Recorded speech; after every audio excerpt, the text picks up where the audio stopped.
ఏ రోజు ఎజెండా ఆ రోజు ఇచ్చారు. ఈ రోజు ఎజెండా కూడా ఉంది. నేనేం పారిపోవటం లేదు, ప్రభుత్వం పారిపోవటం. ఈ చర్చ జరగాలి, వాస్తవాలు రాష్ట్ర రైతాంగానికి తెలియజేయాలి. గత ప్రభుత్వాలు ఏం చేశాయి, ఈ ప్రభుత్వం ఏం చేసింది, ఎందుకు ఈ సమస్య వచ్చింది, ఈ సమస్య పరిష్కరించడానికి ప్రభుత్వం ఏ నిర్ణయాలు తీసుకుంది, ఇప్పుడు ఉన్నటువంటి పరిస్థితి ఏంటనేది ఈ రాష్ట్రంలో ఉన్నటువంటి ప్రజలకి, రైతాంగానికి తెలియచేయవలసినటువంటి బాధ్యత గల ప్రభుత్వంగా మా మీద ఉంది.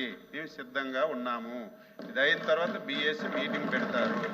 మీరు సమయం ఇవ్వండి. స్టేట్మెంట్ ఇవ్వమంటే స్టేట్మెంట్ ఇస్తాను. ఒకవేళ డిస్కషన్ పెడితే డిస్కషన్ మీకు సమాధానం చెప్తాను. వాస్తవాలు రైతులకు తెలియచేయాలి. యూరియా సమస్య, యూరియా వాడకం, దాని పరిస్థితులన్నీ రైతులకు అవగాహన కూడా రావాలి.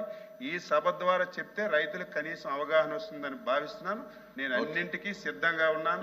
ఈ సంవత్సరం 14 మాసాలు ఈ రాష్ట్రంలో పంటలకి ధరలు వచ్చేటప్పుడు, ధరలు పడిపోయేటప్పుడు ఈ ప్రభుత్వం ఏ విధంగా ఆదుకుంది, ఎంత సహాయం అన్నీ చెప్పడానికి నేను సిద్ధంగా ఉన్నాను.